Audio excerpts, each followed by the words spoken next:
on the news, terrorists release 3 Kaduna train attack victims.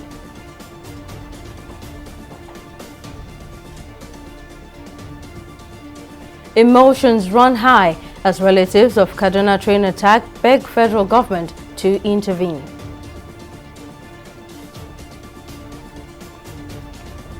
And federal government orders closure of unity colleges in Abuja over security threat. Many thanks for joining us on News Now. I am Simisola Adigun. Terrorists have released 3 more Kaduna train attack victims of the 62 hostages of the abducted train passengers of March 28th. The victims, who consist of 2 males and a female, secured their freedom around 11 a.m. on Monday. So far, 22 victims have regained their freedom. With the release of the 3 victims, the number of those still in captivity now remains at 40. Gunmen had on March 28 blown up the rail track, killing some and abducting scores of passengers, a situation that called for serious concern about the safety of Nigeria's trains. Well, earlier today, relatives of the victims of the Abuja Kaduna train attack staged a protest at the headquarters of the Ministry of Transportation in Abuja following the release of a new video by the bandits. The protesters, who occupy the main entrance to the ministry on Monday, asked the federal government to take steps to secure the release of their loved ones who were abducted by gunmen at Katari village on March 28. The demonstration came barely 24 hours after the bandits released a new video in which they were seen manhandling some of the victims and flogging them with sticks as they cried and pleaded for help. The Nigerian government should please help rescue my son, Emmanuel. His life is at stake. He has been kidnapped for over 4 months now. He went in search of daily bread for himself and the entire family, and he boarded the train from Abuja to Kaduna. Emmanuel was kidnapped in the Abuja-Kaduna train attack on 28 March 2022. This is over 4 months now. They haven't released him, and now they are threatening the victim. The kidnapped victim is an electrician. Government, what is going on? My son has been in captivity, and you are not saying anything about it. Baba Buhari, I voted you. I contributed when you were coming in 2015. I had a sick son. My son was having kidney disease. I didn't have enough money, but I saved little.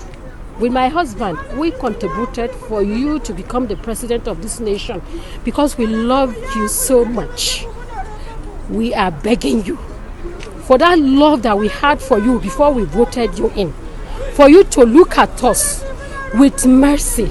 We are like your children. Because of baby Islam, who is 2 years, who has spent 4 months in the bush, making it 2 years. She left. She was kidnapped with her mom when she was 1 year, 8 months. She is now 2 years, 2 months in the bush. Because of baby Islam, if not because of anybody, I beg you, Baba Buhari, to help release our loved ones. These victims are asking for a huge amount of money. We can't raise those amounts. We are not, we don't have enough. We can't even imagine us raising such amount. Help us, Baba Buhari.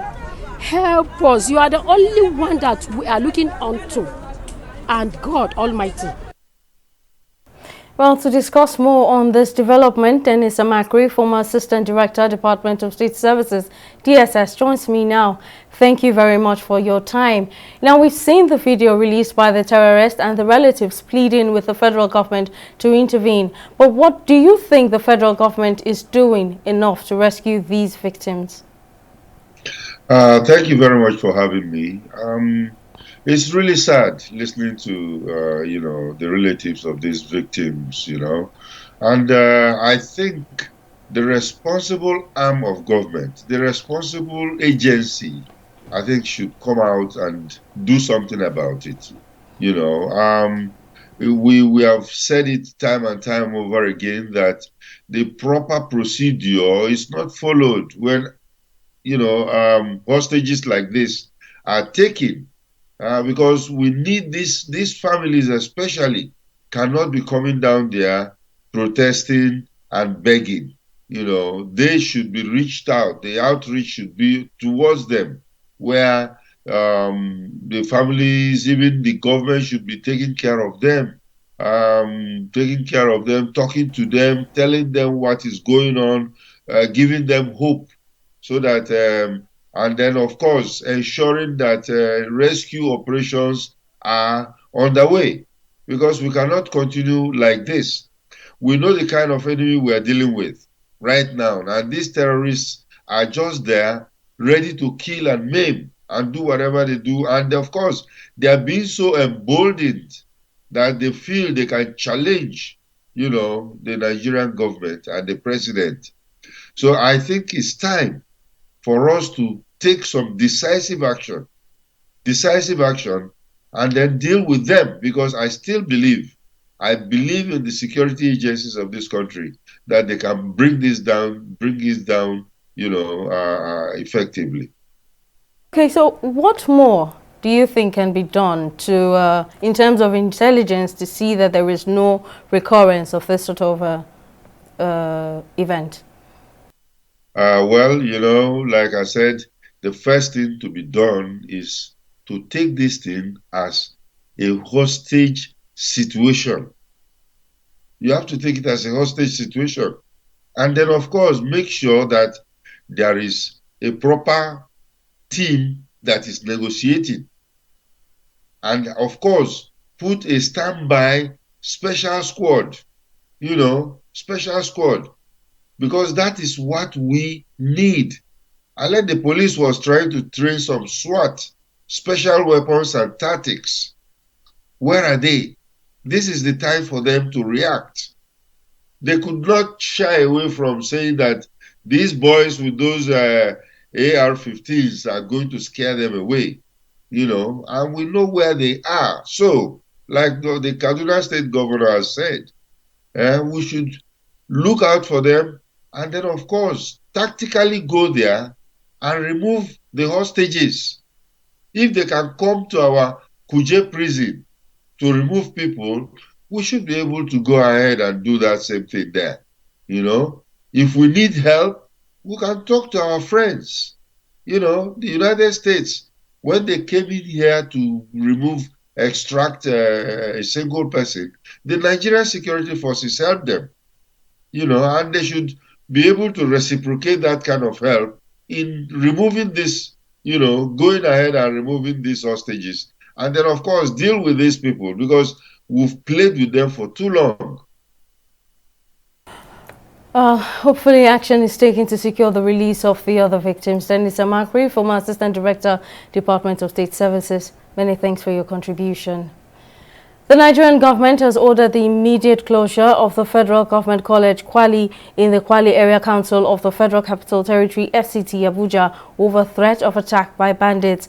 The country's Minister of Education Adamu gave the directive according to a statement by the Director of Press at the ministry, Ben Gung. The new development has stopped the ongoing third-term examination in the school and the Senior School Certificate Examination SSCE by the National Examinations Council NECO.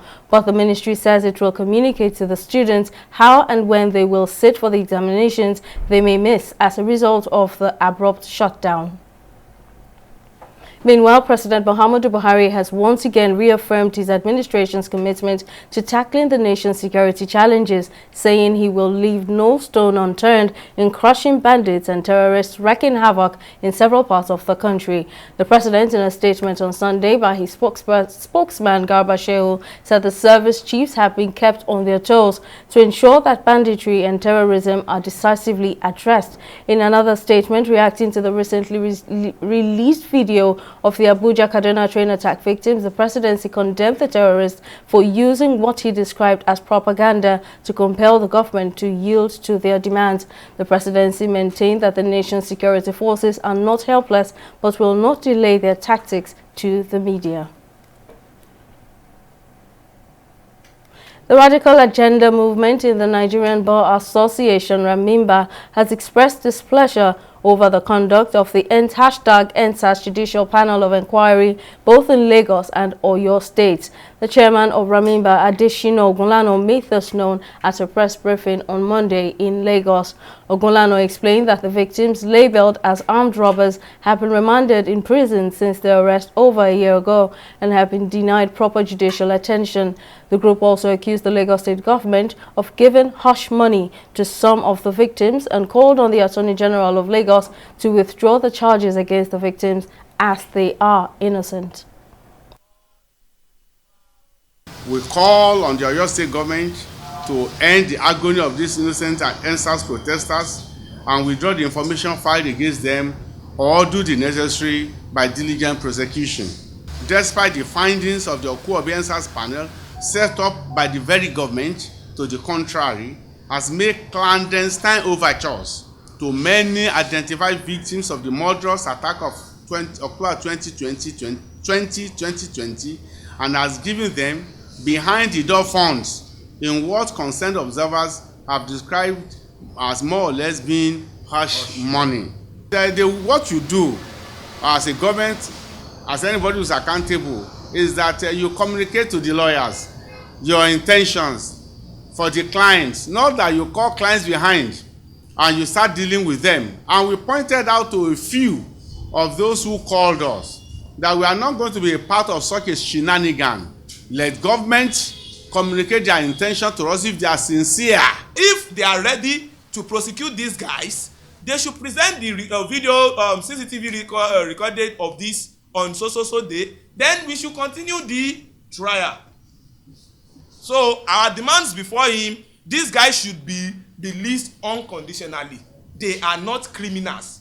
And also we demand for EndSARS report, his kangaroo report. We demand for it. We want to see it. Lagos has done his own, is on paper. Let's see Oyo State's own. Does the panel affirm that massacre occur at Ojo or not? These are the questions he needs to answer. We'll take a break here, but still to come. Nigeria in dire financial straits as debt service cost hits 1.94 trillion naira. Details of the story and more right after this break.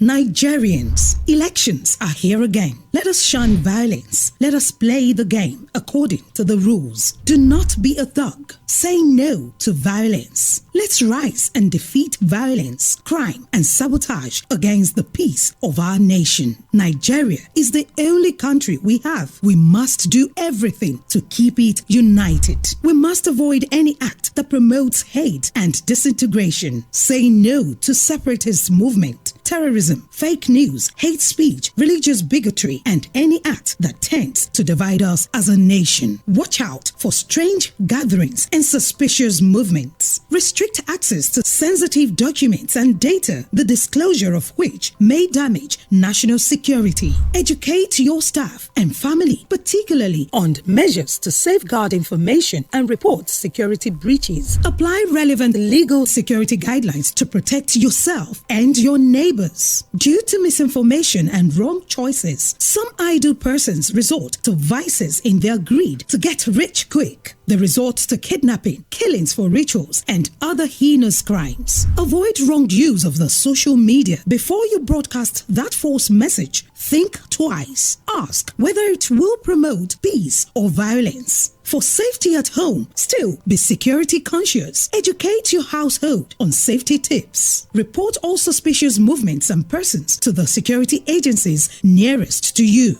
Be a good citizen. Be patriotic. To pass security information, please call 0813-222-2105, 0915-339-1309, 0908-837-3514, or send a mail to dsspr@dss.gov.ng. This message is from the Department of State Services, DSS. Welcome back. Well, in case you missed any of our bulletins or for more updates, log on to our website on www.tv360nigeria.com. You can also follow us on all our social media platforms on Twitter, Instagram, YouTube, and Google Plus at TV360 Nigeria. On Facebook, we're at TV360 Online.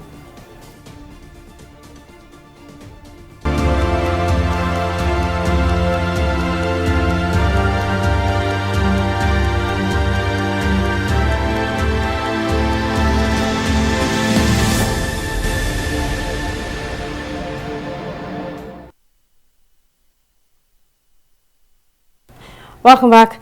The number of Australians admitted to hospitals with COVID-19 on Monday hit a record of about 5,450 as the spread of highly contagious new Omicron subvariants stretches the healthcare system nationwide. The figure has grown since late June as the BA4 and BA5 strains become dominant since they can evade immune protection from vaccination or prior infection, while some experts say the BA5 can be as infectious as measles. The number of those in hospitals is the highest since the emergence of the coronavirus, exceeding January's high of 5,390 during the first wave of Omicron infections. About 95% of Australians older than 16 years old have been vaccinated, although just about 71% have had booster shots. South Korea has reported 35,883 new COVID-19 cases as of midnight on Sunday, raising the total number of infections to 19 million, health authorities have revealed. According to the Korea Disease Control and Prevention Agency, 343 were imported from overseas, lifting the total to 41,847. The number of infected people in a serious condition currently stands at 144, while 17 more deaths were confirmed, leaving the death toll at 24,890.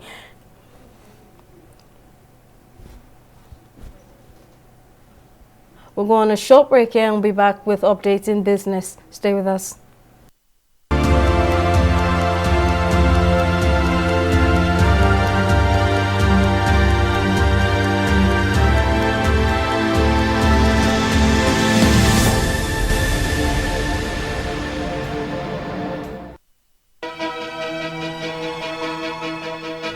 Opinions are free, facts are sacred, but truth is universal.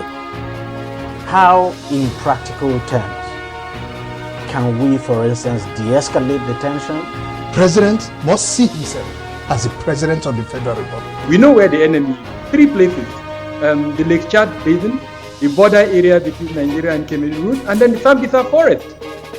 On TV360, we give you a complete dose of everything. Opinion, facts, and undiluted truth. I hardly believe what politicians are saying in this part of the world. A new Nigeria is possible, a future is possible. We delve into the issues, dissect it so that you can understand it, use it to take action. I don't think there's any need for any governor to look for grant for ranching. TV360, dissecting the issues.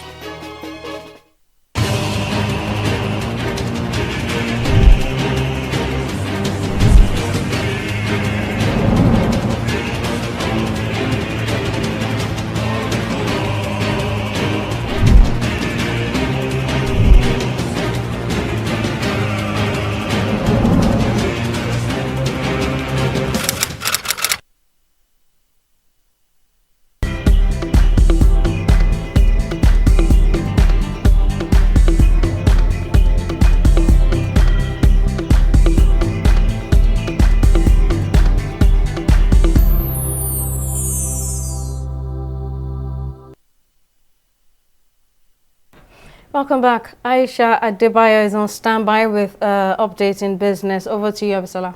Thank you very much, Simisola. Welcome to Business News. The Nigerian economy sustained its recovery from recession for the fifth consecutive quarter, growing from 3.11% in real terms in the first quarter of 2022. Minister of Finance, Budget and National Planning Zainab Ahmed hinged this achievement on the effective implementation of the economic sustainability measure of President Muhammadu Buhari's administration.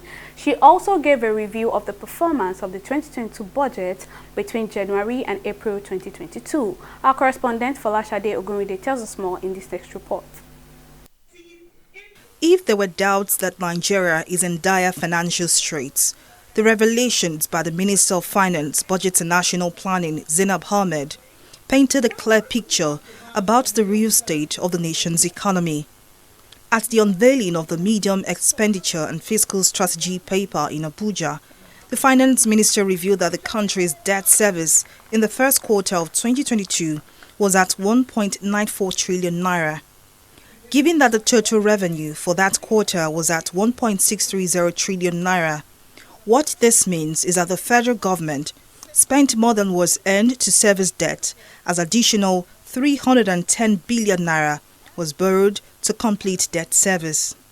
With a prorated spending of 5.77 trillion, 4 months, January to April 2022.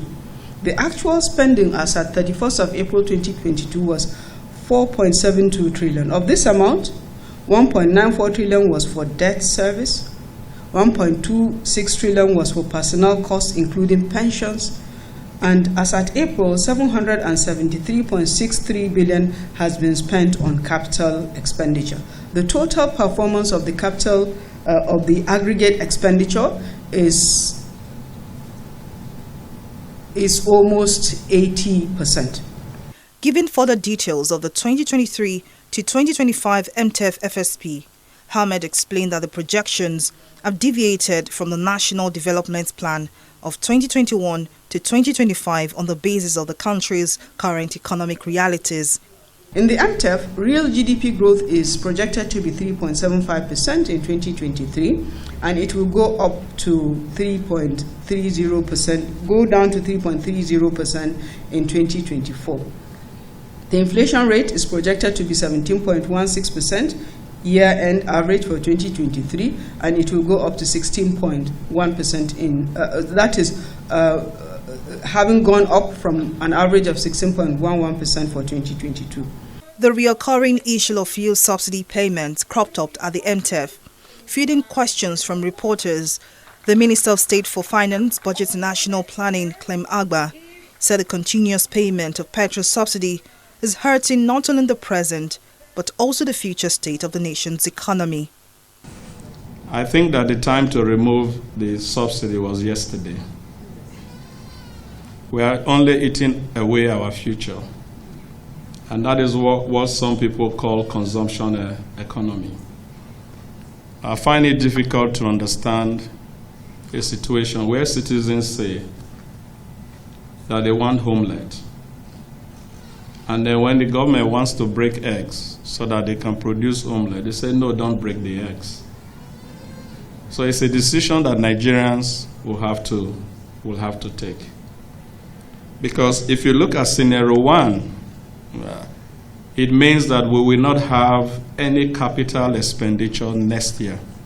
While the newly unveiled NNPC Limited is no longer expected to remit into the Federation Account Allocation Committee (FAC), the federal government has proposed a sum of 6.72 trillion naira to settle subsidy on premium motor spirit, otherwise known as petrol, for the year 2023. Folashade Ogunride, TV360 News. But we'll take a break now and return with a review of the stock market.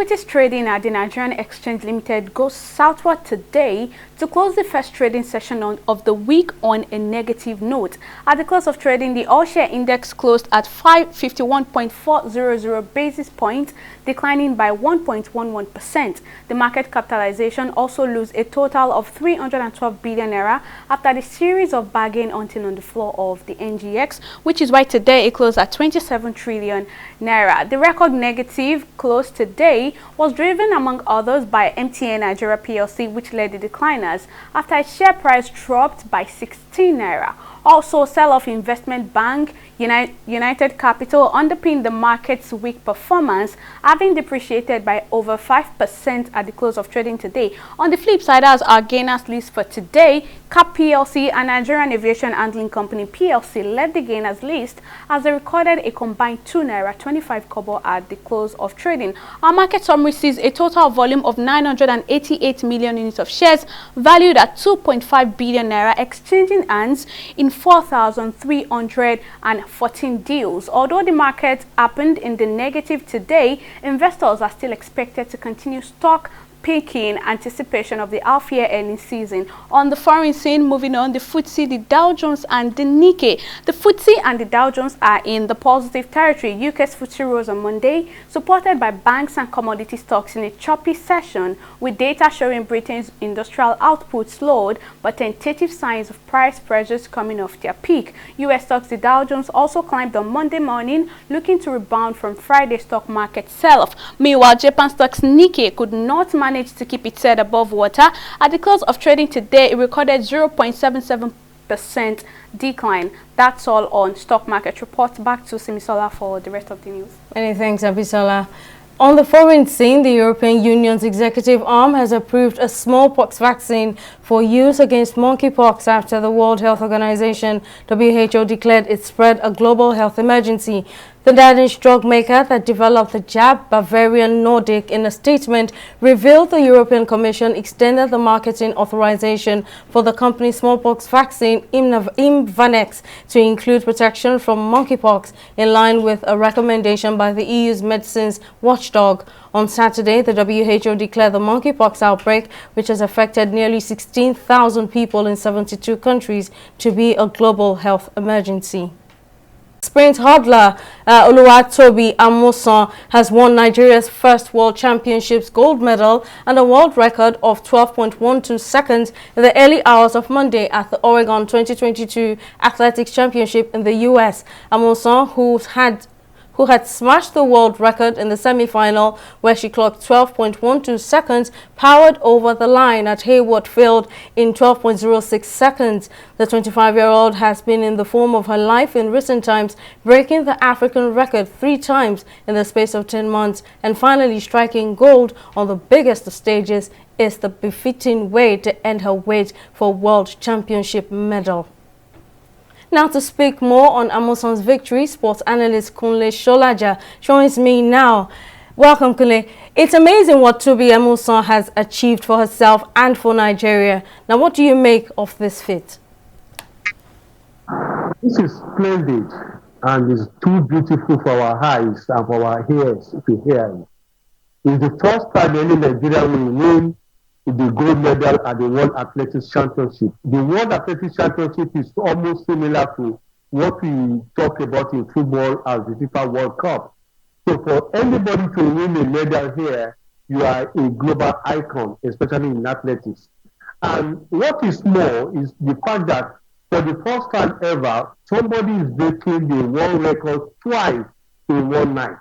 At first, she ran the race at 20.12 seconds to erase the existing world record by America's Kendra Harrison.